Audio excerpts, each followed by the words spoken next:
Dispatch to all units. This is a third alarm. Switch to the TAC channel.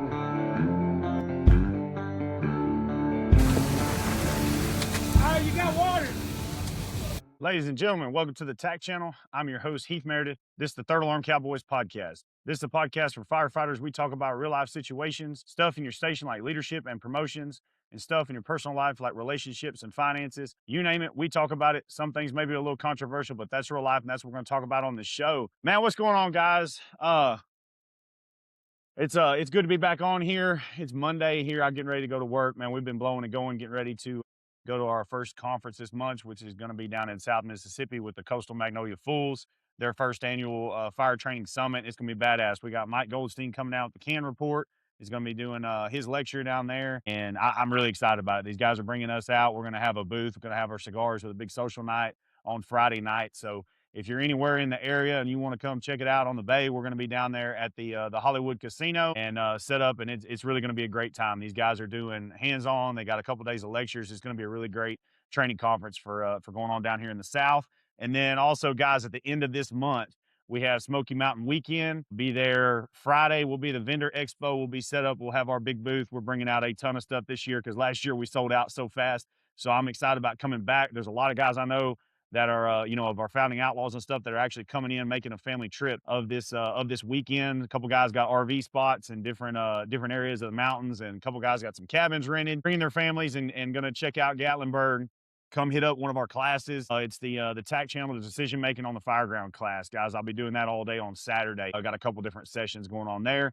So we'll have a lot of good stuff going on. I believe on Saturday night, we're going to try to have a little get together for all the TAC team. I've got probably, about 15 to 20 guys and their families so far that have checked in with me, let me know where we're going to be or that they're going to be there and stuff. And I'm going to start calling some venues this week and just seeing kind of who can accommodate us. I don't know the area real well and know what venues or whatever to rent out or something like that. So it'll be a little bit of an informal get together, but it's going to be fun. We got some other different training guys that are coming in too, going to hang out with us. Wayne Jones with the firefighter chalkboard will be there. I know Drew Elliott will be there. Several other really good guys that I'm friends with personally outside of all this podcast and training realm and all that. These dudes are going to come hang out with us, get to meet some of the founding outlaws and a lot of you TAC team members, and really just get to have a good time. So I'm really looking forward to all that we got going on. I've got a shitload of shirts that are coming in this week. I think my lady's made, I don't even know, about 600-700 more shirts that we got coming in this week that I'm going to get out to you guys. And we also have the badass total blacked out Third Alarm Cowboys hoodie that's got the glow in the dark stitching on the back, says Third Alarm Cowboys. And I've got that right now available on the website. If you haven't seen it, go check it out, thirdalarmcowboys.com, and get your orders in. This is a total custom hoodie. It'll have your name on it.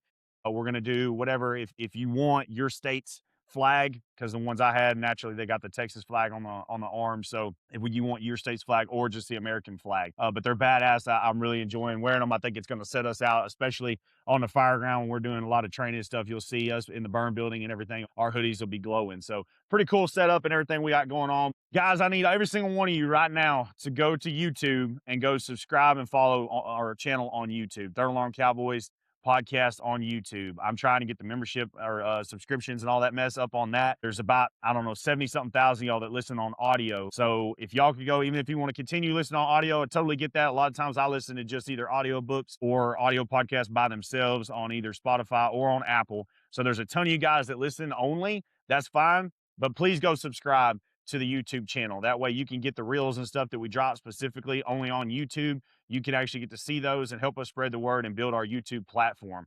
I'm really enjoying everything that I'm getting out of that. It's a totally different market, if you will, of different folks that listen on YouTube versus audio. And so I'm just really excited about that, but I want all you guys to go subscribe on there and follow on that page. That way we can get the subs up, and that just does us better at pushing it. So when people type in, firefighter podcast or whatever, it'll put us to the top of the list for people to go listen to. So other than that, guys, I got a lot of stuff I'm going to get into with y'all on this episode real quick, man. Y'all see I got my first form out this morning. Almost already done with that one. But guys, Form Energy, by far the best energy drinks out there on the market. A ton of you guys had different reps from Anheuser-Busch come by your stations on International Firefighters Day and drop off different cases of energy drinks and stuff. Guys, this is the same stuff that that I drink every day. I'm really glad to see them supporting different fire departments literally across the country. A bunch of you guys were sending me pictures where the First Form guys were coming by and dropping off cases of energy drinks with y'all. That's badass. That's what they're all about. I've been telling y'all from the very beginning that they love firefighters. They, partner with me from the beginning, sponsoring this show and really building up our brand and represent, man. I wear First Form stuff pretty much everywhere I go. I absolutely love First Form. They've been great to me. They are truly what's basically paying for this show at this point in time. So, if you have any interest, a couple of you guys I got to get with today and, call and give y'all some different tips and tricks on working out on duty, help you build your nutrition, stuff like that. There's several of you I got to call today and finish up on that. But guys, if you want any help with your nutrition, I'm not a dietitian or anything like that, but I know how to eat protein right, actually try to feel good. So that's what I'm all about, is trying to help you guys feel good, perform good on the fire ground, whether it's with supplements, your workouts, things that are going to make you stronger and actually work better on your job and not just, looking good, bodybuilder status and all that, which that has its place too. Other than that, guys, if you're interested in energy drinks, protein, replacement shakes, it doesn't matter. All that kind of good stuff. First Form has it all for you. They've been with us from the very beginning, like I said, and they've done a really great job by me. They stuck with me through every shenanigan I've ever pulled when it comes to social media. They're all about freedom of speech. They're all about backing the little guy and really making small business work in this country. So go to firstform.com/third alarm cowboys. That's the number one STPHORE.com/third alarm cowboys. That links you to us. If you'll go through that link to order either your energy drinks, protein, all that, I get the credit for the sale. Like I said, that's what funds this show. So guys, I can't thank y'all enough for all the support there. Be sure and hit me up if you need any help with your, your fitness or your nutritional help, anything like that. I can help y'all get there. So other than that, guys, I got a couple topics that I want to talk to y'all about today. It's going to be about trust and training. These are two topics that have been kind of popping on my social media, on the page. Guys, I also got to tell y'all real quick, man, our page hit like over 3 million views this week. And that's really thanks to you guys. That's because you're sharing these shit out of all the content that I'm putting out. And I really can't thank y'all enough for that. That's what's really helping us grow. It's getting us out there. I've had probably half a dozen different departments reach out and want to book me to come in and either do lectures or hands-on class, just simply because of the organic amount of sharing that you guys are doing. You believe in the message and everything that I'm saying. Some people don't necessarily like the delivery, but they like what I'm saying. And, the reality to it is, I'll lead with this going into talking about trust and training. The reality is I get beat up sometimes because people don't like, oh man, you're going to have a stroke. Oh man, you need to calm down, dude. You need to chill out, blah, blah, blah. All the million different things that I've been told about how I talk on this show. And of course, I will lead with this in saying, guys, just because it's a 30-second clip that I literally put the most drastic thing out there to get the attention. Why? Because it works. But of a 45-minute to an hour-long episode, and that 30 seconds thinks that that's how you get your entire interpretation of who I am as a person, or that I need to calm down or I want to stroke out. Like, guys, I'm fucking happy. I'm in a perfectly good mood. My blood pressure is perfectly fine. I'm not stroking out. I'm not having mental issues, none of that kind of stuff. It's just I give a damn and I'm passionate. And we start talking about things that I really care about, like firefighters and training and keeping each other alive and keeping the community alive. Damn right, I'm going to get fired up. It's no different than high school football coach getting fired up because his team is not playing good in the first half, and you go in at halftime. Guess what, man? That coach is going to get in your ass. And that's where we're at, man. I'm a coach. Been coaching all my daughters. Those of you that don't know, you're new to listen to the show. I got 5 daughters. I've helped coach pretty much all of them in one form of a sport or another, or rodeo or this or that. I mean, literally, that is my life outside of the fire service, is traveling to sports, traveling to rodeo, going out here working cows. You're not talking politely to a fucking cow to get them to go do what they need to do. Like, in order to coach and move and get people fired up to really make great shit happen, you got to get fired up. You can't go in and be just, will you please just do this for me? Nobody operates on shit like that. Even somebody with daughters. Like, my daughters, when it's time to talk sweet and nice to them, it's time to talk sweet and nice to them. When it's time to get in their ass, it's time to get in their ass. And on the damn middle of a fucking ball game or at a rodeo or something like that, it's time, like, they need to know it needs to get done right now. And so that's the reason I'm as fired up as I am when I get on this podcast, because guys, y'all need to know this shit's got to get done right now. We've had 20 years of the pussification of the fire service, 20 years of the pussification of the United States of America, especially in men. We've had 20 years of everybody telling us, you need to calm down. You're too loud. You're this. Oh, you're that. Well, people are fucking dying. Our brothers and sisters are dying riding on these trucks. The citizens are dying. And all we have is a bunch of damn, chiefs and insurance salesmen saying, oh, it'll be all right. Oh, it's insured. Oh, it's this. Oh, it's that. And in saying all that, guys, the stories that I tell on this show are quite far-fetched for a lot of you to understand. Some of you come from great departments where you've had no toxicity. You've had no issues of bad politics. You've had nobody ever stab you in the back. You've had a unicorns and rainbows of a fucking career, and I am happy for you. If that's how your career has been and it's been outstanding and you've never experienced any of the things that are talked about on the show, then I'm happy for you. Then that is great. But my shit would not get shared thousands of times, even when I'm on one of my big rants, if other people weren't feeling the same way. They're not sharing it saying, hey, look at this idiot. They're sharing it literally saying, hey, and tagging people in their department. Hey, man, check this guy out. They're dealing with the same shit we're dealing. Hey, this guy's literally talking about my fucking chief. Hey, this guy's literally going through the same stuff in Texas that we're going through in fucking Kentucky. That's the reason why I talk about the things that I talk about, because it would not get shared thousands of times if other people didn't feel the exact same way.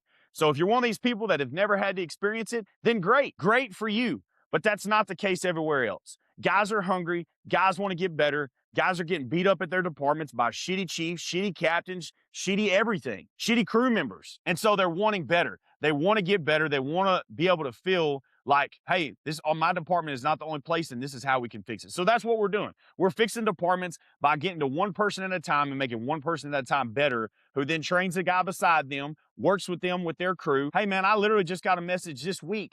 A shout out to you guys out there in South Carolina. One of the guys that follows this show was literally listening to it during the workout. His lieutenant came in, and lieutenant really liked what I was talking about on the show. I don't know exactly which episode, but he's talking about it. And now when they're doing their station duties, the lieutenant's going and putting this podcast on their TV so everybody in the crew can listen to this stuff. That's how we make change. One guy listening to it during the workout to get fired up because he believes in it, and it transpires into another guy, which now is an entire fucking crew. Guys, imagine if we had every crew in the fire service at every station listening to this podcast about giving a damn about each other and about giving a damn about the damn public that we supposedly claim that we're willing to die for, and everybody listen to this, then we wouldn't have the issues, because we drowned out all of these weak-ass piece of shit officers, these weak-ass firemen that have no business wearing the same badge that we do. They wouldn't want to be around. They would quit. They would feel so uncomfortable that they would either fucking retire, finally, we'd get rid of them, or they quit. They never join in. They never make it past their probationary period. And so that's what we're aiming to do, guys, one person at a time. And that's 100% on y'all for sharing the shit out of this show. That's all I can ask for. And it's been absolutely amazing to me that y'all have grown us to the point that we are. So that's really where I'm going to start, is explaining how this shit works on social media versus the the intent behind what we're actually doing, which builds the trust and which goes into it.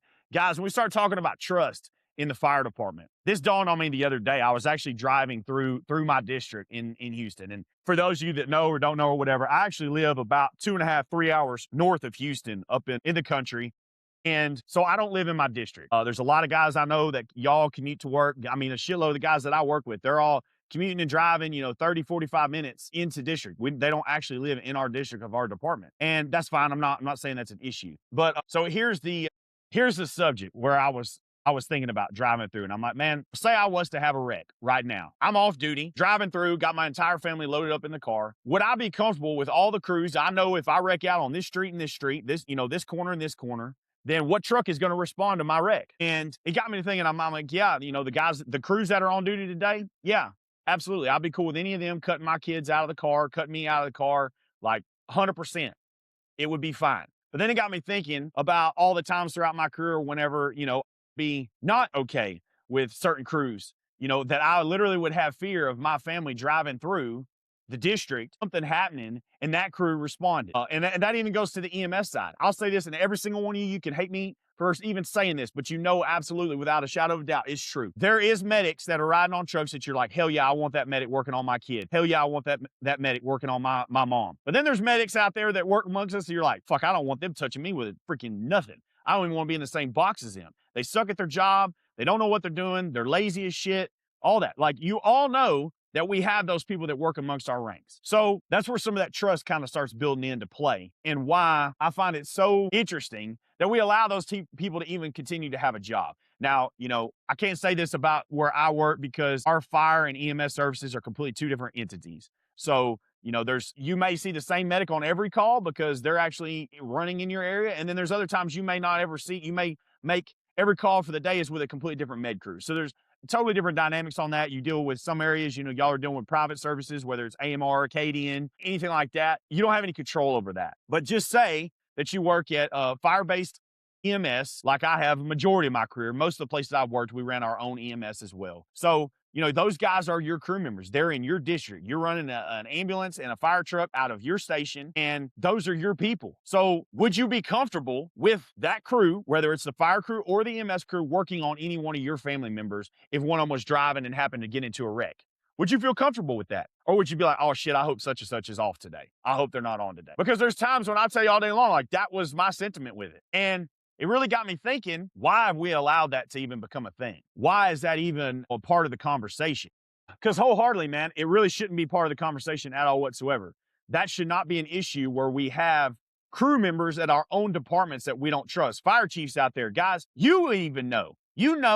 And if you don't, let me start with this. If you're the leader of a department, and I get it, this is also go later on whenever I start talking about training, because I asked an interesting question about training officers the other day, and I'm going to address that on the show. If you're at Houston Fire Department and you're the head fire chief over 4,000 personnel, I'm not asking this of you, but your district chiefs, I am asking this of you. You're in charge of 30 people, maximum, whatever. You should have enough understanding of those 30 people to know exactly who or what I'm talking about when I say this. If you have members in your district or big chief, if you got 4 or 5, even 8 stations, whatever, and you have members within your department that you would not be comfortable enough with them to respond to your family members in a wreck, having a medical emergency, your mama's having a stroke, your dad's having a seizure, your kid's having a seizure or a major traumatic incident. Why are they working for you? If you know they are that much of a liability that you in the back of your mind are like, fuck, I don't want them working on my family member, then why are they still working there? So that you can meet your staffing numbers? That's the serious question. And what I would say, more often than not, that is the answer. Well, we can't afford to fire them. We can't replace them. They're a paramedic. Guys, that's what the big deal is in Texas. There's not enough paramedics in Texas to staff every fire department and EMS agency. There's just not. So we're literally, there is absolute total shitbag medics that are out there that get to keep a job because you can't replace them. But I'm here to tell you, that's an issue. If you don't trust them enough to work on your own family because they're a piece of shit medic, why are you putting them on the streets to treat members of your community that are paying you for the best service possible? Focus in on the fire department side. Guys, if man, if they have to do an extrication, these dudes don't have a fucking clue what they're doing with tools. They never cut up cars. They don't know shit. Then why are these people allowed to be riding on the truck by themselves? You need to pull them offline and put them through some extrication training. You need to do something different than what we're doing. Fire department, I'll understand it's a little bit different. It's a tiny bit of a difference than EMS, because if somebody has a paramedic patch, they have a huge cloud of stuff that they got to be able to handle and do. Fire department, there's so many things that fall underneath our abilities. Not everybody knows how to do everything. Like me, I'm not a hazmat guy at all. If you have a major hazmat scene, I know how to do bare minimum shit, and then I have my hazmat incident commander where I can literally be over there in the command post on a damn radio. But as far as all the technician shit of doing this and doing that and being in the the class or level A suits or whatever the fuck they call them and all that shit and that's not my forte. You better call a fucking hazmat guy. So everybody has their little niche, but if you stacked an entire crew that doesn't have those different things covered, you don't have a guy with a lot of extrication experience. You don't have a guy that has a lot of water supply or fire attack, high rise, whatever the different things are. You need to start stacking your crews to be able to do this. You can't put a whole crew together of guys that have never done an extrication on one fucking truck. And then when your family's driving through that district has a wreck, now you have nobody on the scene that knows how to do that. That particularly, that could be a major issue. And if you guys will start putting the shit in the perspective of that, is my family safe driving through this station's district? My family. I said a long time ago, and I'll continue to say it. Are you willing to bet your own family's lives on the department that you are running, on the crew that you are running? That goes from officers to senior firemen, all the way up to the big chief. Bet your own family on it.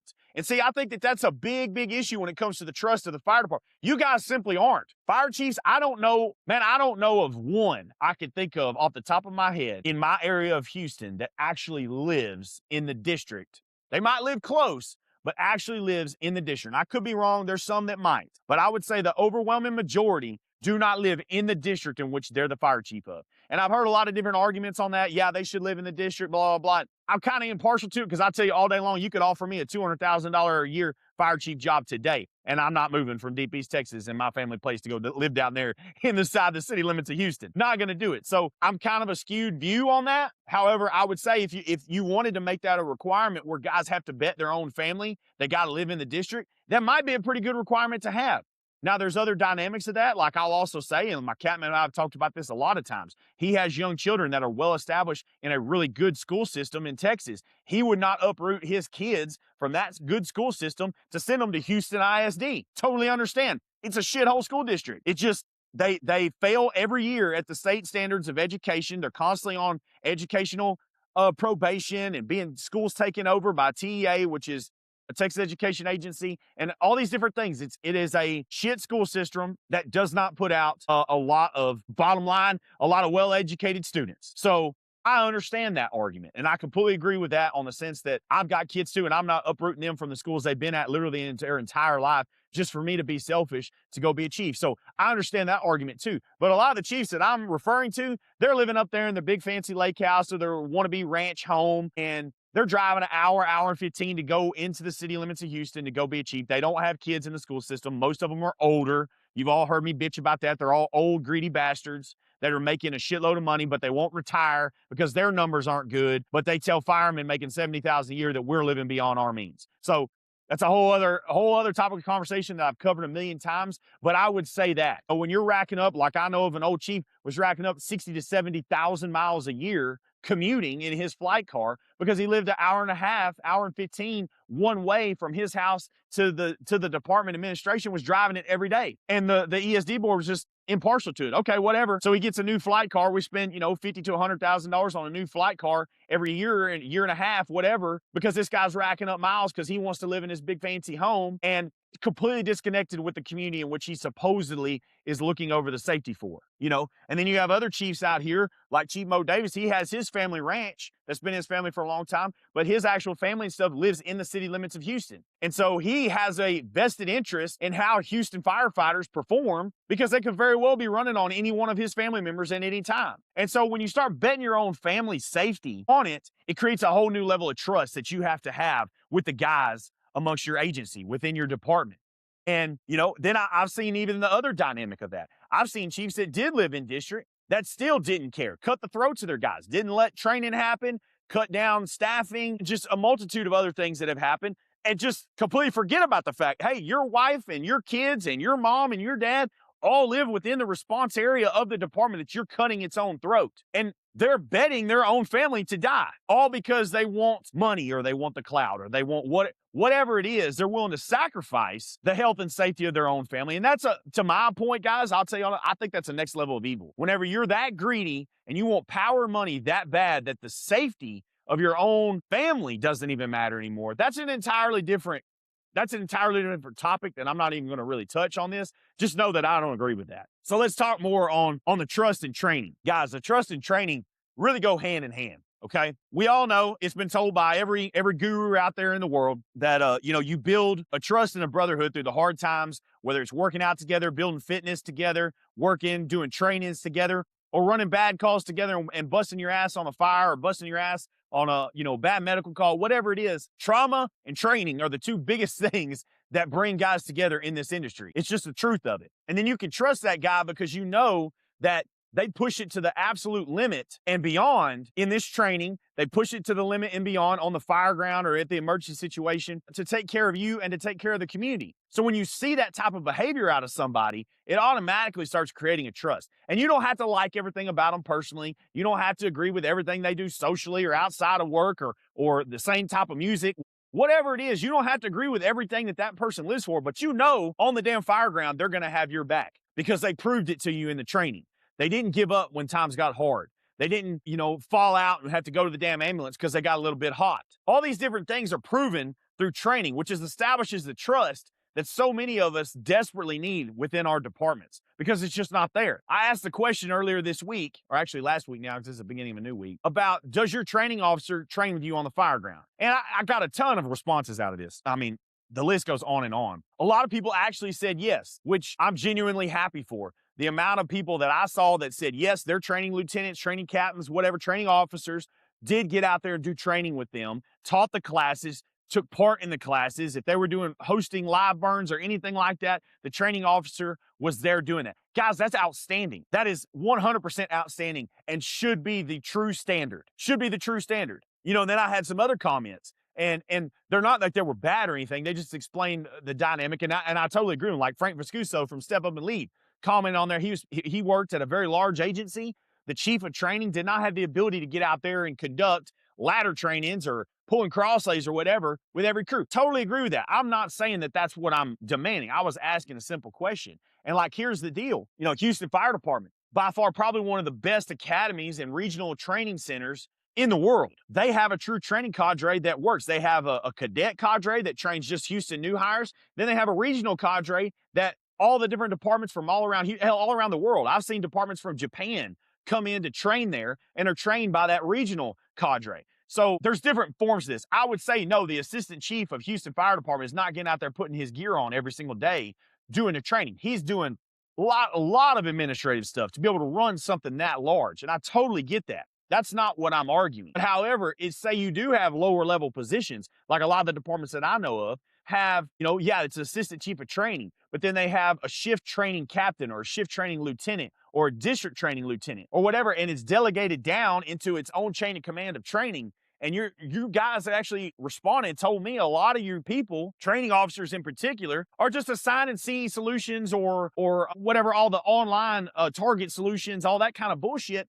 You're assigning that, and that's considered your training. Your guys haven't seen you in gear in a fucking decade. You're not going to the regional trainings. You're not attending the conferences. You're not going and doing and putting the work in with your guys on the day-to-day. And so the guys don't trust you. They simply do not trust you. They've never seen you do it. Guys, I've heard this excuse from I can't tell you how many training people, I'm not going to specify, but people that are in charge of training at departments, I've never seen them in gear. Never seen them in gear. And they come at you constantly with excuses. Oh, well, I got bad knees. Okay, well, great. So do I.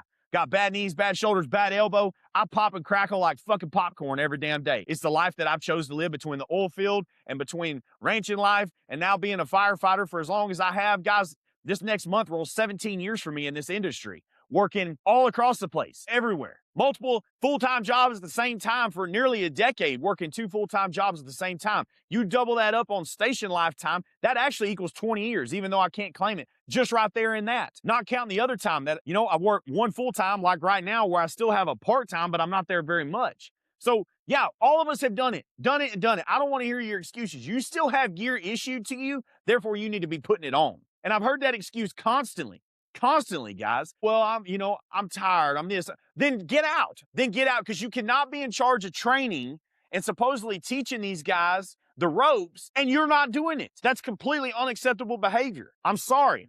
I'm a guy that travels and does lectures, and I have a lecture and I do. Guys, standing up at a damn podium giving a lecture is not training. That's giving instruction. That's giving a lesson, but that is literally not teaching the guys the day-to-day of training. Real training is on the fire ground, is at the station, is putting your gear on, is pulling lines, is looking at different pieces of equipment. I'm not saying you got to be in full gear on air for every single fucking training evolution, unless it's fireground activities, because you're going to be wearing that stuff doing those things. You know, if you're going over a new air gas monitor, no, you probably don't have to be in full gear for that. But the guys need to put hands on it. So do you. As a training whatever, you need to be the one out there doing it too, because that's the only way your guys will ever trust you. If they don't see you in gear, they don't see you doing it, especially if you're in a position like, guys, I'm going to say this right now. A lot of the people I have met throughout my career that moved to a training role, this is not everybody, but this is a lot of them. They move to a training role to get off a truck. They move to a training role to get in a position of administrative whatever because they don't want to run calls anymore. Either that's through, being old and worn out, or because they're a coward and they just don't want to fight fires anymore, so they want to move to a training role so it's safer. There's a very, very long list of reasons I've been told directly from guys why they move to a training administrative type role. Then turn your gear in, guys. Turn your gear in. Because you cannot be in a position where you still have gear, but you're never putting it on. The people are not going to trust you. Your techniques are far, far out of date. I've heard that by I can't tell you how many people. They'll go to a conference, they come back. We talk about this literally every conference I go to. Guys go, they get fired up, they take a class from a Todd Edwards or a Kyle Romagus or Kurt Isaacson, or the list goes on and on and on of badass instructors. They go take this class on search and rescue techniques or pump op techniques. They take it back to their department, and their department training person says, oh, that's fucking stupid. That doesn't work. Okay, when's the last time that you put gear on inside a structure fire and went and did a true search and rescue operation? When? When's the last time you were assigned to a primary search on a live working structure fire? Because I would argue many of those people that say that doesn't work have probably not done a primary search on an actual working structure fire in years, if ever, if ever. That's a whole other dynamic. But if ever or years are probably the options. Because how are you going to say that literally people that are traveling and teaching classes to these guys that are booking every weekend of the freaking year that they have available, freaking at high, like, guys, Todd's from fucking Atlanta. There's a shitload of fires happening in Atlanta. And some dude in podunk nowhere fucking Texas is going to say that the methods of search and rescue that Todd Edwards is teaching don't fucking work. What have you done? How many fires have you done a primary search on in the last decade for you to tell me that those principles of search and rescue don't work? That's the true argument that we're having. The stats, the data, everything scientifically, technologically, all the fancy words that people want to use, all backs this up that the shit being taught at these conferences works and is saving lives. But some dude from wherever fire department, that his guys will openly say all he does is CE solutions or target solutions, whatever the hell it's called, and they've never seen him in gear. He doesn't come on the fire training field. They've never seen him throw a ladder. They've never seen him do a primer. They've never even seen him pull a cross lay, is saying this shit don't work. Guys, your people don't trust you. They're never gonna trust you. And fire chiefs, I would encourage you to start looking at that. I don't give a damn who has the most certifications, who has their, in state of Texas, their instructor 3 and all that. I don't care about the certifications at all whatsoever. Y'all have heard me preach that from the beginning. I don't give a fuck if they got a PhD in badassery, emergency management, whatevers. If the guys amongst the ranks constantly complain about this individual not putting their gear on, not doing trainings on duty, they've never seen him actually do these operations in real life, they have no business being in a position of training. None. Regardless how much paperwork they have no reason to be in that type of position because the guys don't trust them. Which should in turn, if we go back to what I started this episode off, should tell you you can't trust them to be teaching the next generation so that when your family is driving through that district and could potentially have a wreck, or you live in that district and your house is on fire, the person you put in charge of training is teaching the next generation how to not do shit. Now you're betting your own family on it. Is that worth it? Is it worth it to have some guy with 1 million college degrees and certifications to look good on paper for your training program, but that dude can't pull a cross lay or doesn't even put their gear on? Is that worth your kids' lives, your family, your mom and dad, your grandkids, whatever that looks like? Is that worth it? Because the next question and the next challenge that I'm going to give the guys is, hey man, if it's to that point and you're going to these trainings and you're being taught this stuff, guys, start getting politically activated. That's the only way we can beat some of these kingdoms that are being built within the fire service, is being politically activated. Ask your ESD board, your fire board, your city council. Hey man, we're being taught, here's the dad, don't do the typical firefighter go and whine and cry bullshit. That's not what I'm saying. Oh, I can't stand how firemen get they stand up on a podium and then all they whine and cry about is bullshit that doesn't even matter. Take the science, take the data. The data says if you're getting on scene time from the time you pull the air brake to the time you're bringing victims out of a house is less than 6 minutes. That increases their probability of survival by 60-something%. That's what the data is showing. That's what you take. But then you say, hey, guys, this is literally the national database is saying this for search and rescue operations across the country and across the world. Our training department over here tells us we don't need to do primary searches like this. We don't need to be going inside of structures anymore. Our fire chief put this person in charge that's now teaching an entire generation at our fire department to not do primary searches. So our people are literally dying. Your people that are electing you, the people that are paying us, paying taxes, they're literally dying because this person is pushing this narrative when here's what the national data says. They'll turn to the fire chief and they'll say, Chief, why are you doing? Well, he has a master's degree in emergency management. Okay. If he has a master's degree in emergency management, where is that taking us? What is that accomplishing? Well, he has his master instructor and all. Okay. Now we can start asking serious questions.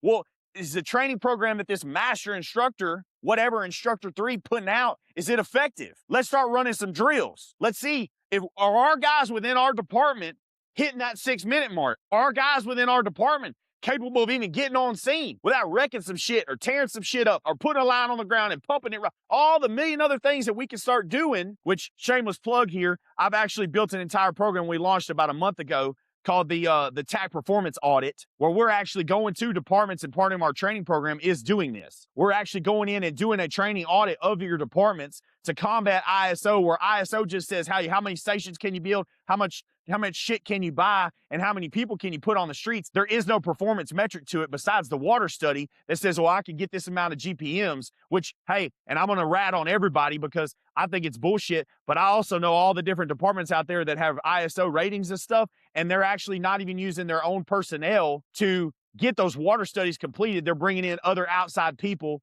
and you can hate me for it, but it's the truth. They bring in outside people that are very, very capable, that can do the water study and properly establish a water supply. So they're bringing in those people to come and do it so the department can pass and get their check mark on ISO. And it's not even the same people. They don't even work for you.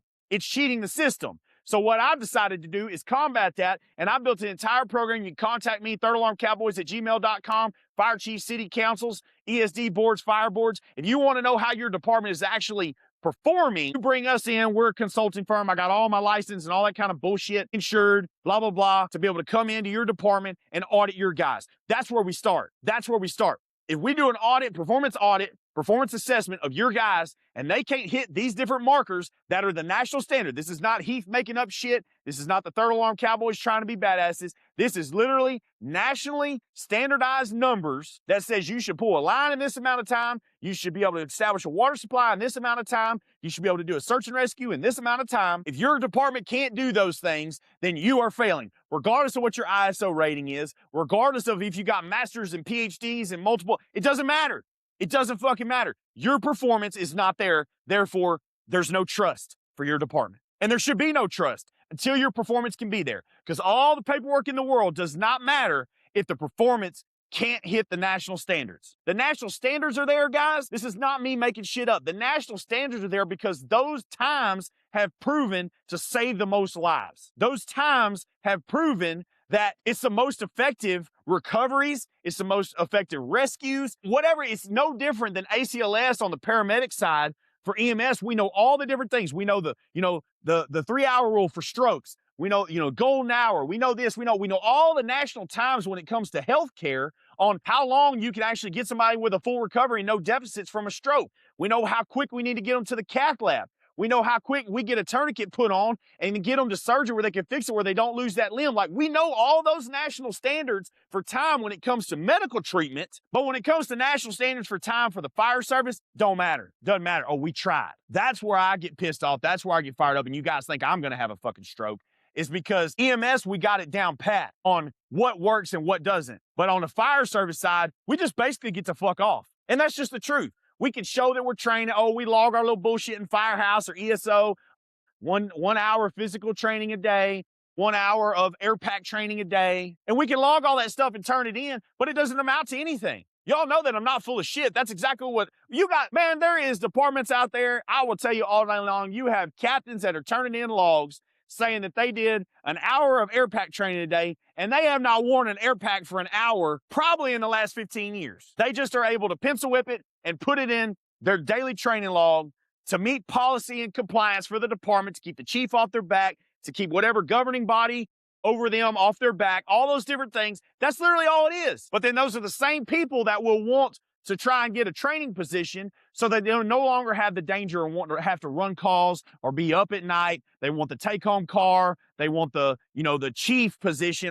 I need to be a chief, so I'll take any kind of chief. I don't give a damn if it's a chief of fucking fire extinguishers. I'll take a fucking chief spot just so I can say that I'm a chief. We have all those people that are inundated into training programs now because all these departments have really tried pushing a good narrative of starting a training division, which we should. We absolutely should. We should strike me down, hate me, whatever. We should have a well-funded training program way before we have a fucking a well-funded public relations program all day long, because it doesn't matter how many smoke detectors you go in. All this stuff is good. I'm not saying it's bad. You can go install 1 million smoke detectors a year. You can go teach at every school in your district. You can go and do all that stuff, and fires are still going to happen. So if the fires are still going to happen, the car wrecks are, guys, y'all pay fucking auto insurance just like I do. Car wrecks are increasing like crazy. So your amount of extrications and responses to vehicle wrecks are going to increase. No matter where you live, no matter how much PR you do about drive safe and buckle up, wrecks are still increasing. So if we're still going to do it, then we got to be the best at it. And what that means is the training program should be 100 times what the public relations program is and the prevention program is. Strike me down, all you community risk analysis, whatever peoples that's a whole new chief position that's taken off in the state of Texas, is the whatever, community risk chief, something another. Whatever. That's great. Awesome. Another chief's position. If our training division does not have 10 times the budget of that position, then the department is failing, in my opinion, because we still got to perform. We still have got to have guys. And I'm not saying send everybody off to every conference, every FDIC, although those things are great. They're truly great if you want your department to actually gain a base level of knowledge of what's really working across the nation, especially places that burn a lot versus somewhere that doesn't make a lot of fires. You're going to have to seek outside information. You're going to have to seek outside training sources. I'm not just talking about that. If you're at a small department, I've seen this multiple times. My old department, we're a small department. On duty, we might have enough for one crew to be able to do a training for the day. So what you do is use that training budget to establish some overtime, so you can actually say quarterly, have all your guys come in for a massive multi-company drill. Now we can do a real training with 20, 30 people there, you small departments. That gets a lot of guys, and that comes out of the training budget, where it's not coming out of regular payroll that you already struggle with. Build that training budget where it can support a multi-company drill, where instead of doing 2 or 3 people training for the day, now I can have 20 to 30 all come in off duty, whatever that looks like, and have a big training where we can do some real evolutions and we can do some good shit to get some real training done, not just 1 or 2 guys pulling cross lays. It's really hard to build legit evolutions with 1 or 2 guys pulling cross lays. It just is. So that's what I'm saying with the training. In turn with that, guys, that's putting people, regardless of the rank, regardless of their certifications and education level and all that kind of stuff. Man, I heard, I'm not going to put his total name out there. A lot of you know him. He works for Rural Fire Tactics. Firefighter Cook out there. He works in Texas for, honestly, a pretty big city in Texas compared to where I live. And guys, he's a firefighter rank, but they have him head of training for his department, city department. Why? Because he literally travels with one of the most reputable training companies in the nation at this point and is a badass. So his department's like, hey, we're going to capitalize on the fact that this guy literally is a badass, training, learning the best of the best. He's passionate about training. He's doing this, he's doing that. Let's put him in charge of training, regardless of his rank. He don't have to be a chief. You don't have to be a chief to be in charge of training. But too many people want to be a chief to be in charge of training because they want that bugle instead of the responsibility of making guys better. And it all falls back on that trust. You will never be able to drive through your district and have complete trust that no matter what shift is on, what crew is on, what station's district you're in, when you wreck out or you have a medical emergency or you have a fire, God forbid, if you don't have trust with every crew, then you are failing. And your training program is failing. And why is it failing? I'm going to bet 9 times out of 10, it's failing because of the people that you put in positions to run it. If they haven't put their gear on, if they haven't thrown a ladder, if they haven't pulled a cross lay, if they've looked for every excuse for the last 10 years or more of their career to not have to do that shit during the day, then you want to put them in charge of it just simply because of why, credentials or qualifications or whatever. They're not going to change their behavior. They're going to do like all these guys that message me saying that their training officers do, assigning CE solutions and whatever else. And yeah, that may make you look good. And you know, you ISO people that are out there, I'm going to beat you up just one more. All these guys can log all these training hours for ISO through you know, solutions or target solutions. Oh, we log 190 something hours of training per person for a year. That gives us the check mark and 1 more point on our ISO rating. It can be total bullshit online where you use ChatGPT to take all the quizzes and all that shit and have never even put a cross lay on the ground, never thrown a ladder, never forced a door, never done any like you can literally show that you have all these training hours. It's your extra point for your ISO rating, and once again, there's 0 performance related to that. I mean, fire chiefs may not even know that.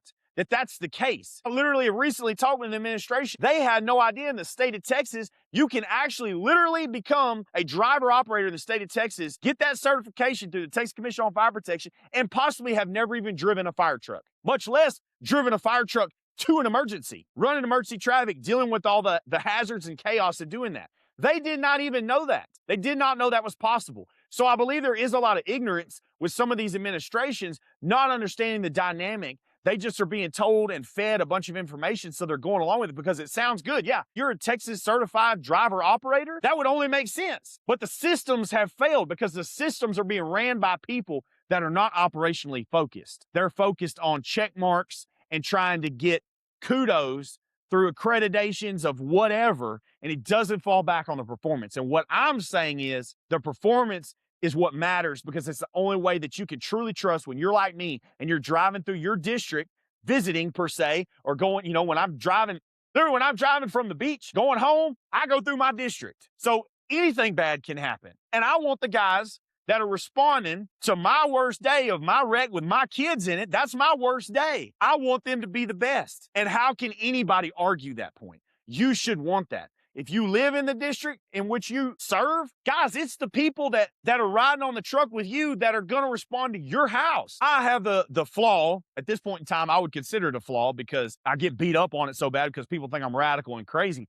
I have the flaw of believing every house fire that I go to, I treat that as if it's my own kids inside that house fire because it is somebody's kids. And their kids are my kids at this point in time. Why? Because they called 911 and surrendered that power. All you want to talk about chain of custody and the power of the fire department, how fucking badass we are in the fire department. Well, yeah, in the eyes of the law, when that 911 call was given that says my house was on fire, they surrendered the custody of that house and its belongings and its occupants to the fire department, which means now they are my kids. If they're in there, they're mine. And it is my responsibility to get them out. And I treat every fire that I go to that same way. I don't give a damn about your policies. I don't give a damn about your SOGs. That's my fucking policy as a damn firefighter and as a man. That's my policy. Everything else that's a contradiction of that is fucking wrong. In the eyes of the law and in the eyes of God, it's wrong. If you don't feel that responsibility on your chest every time somebody calls and says their house is on fire,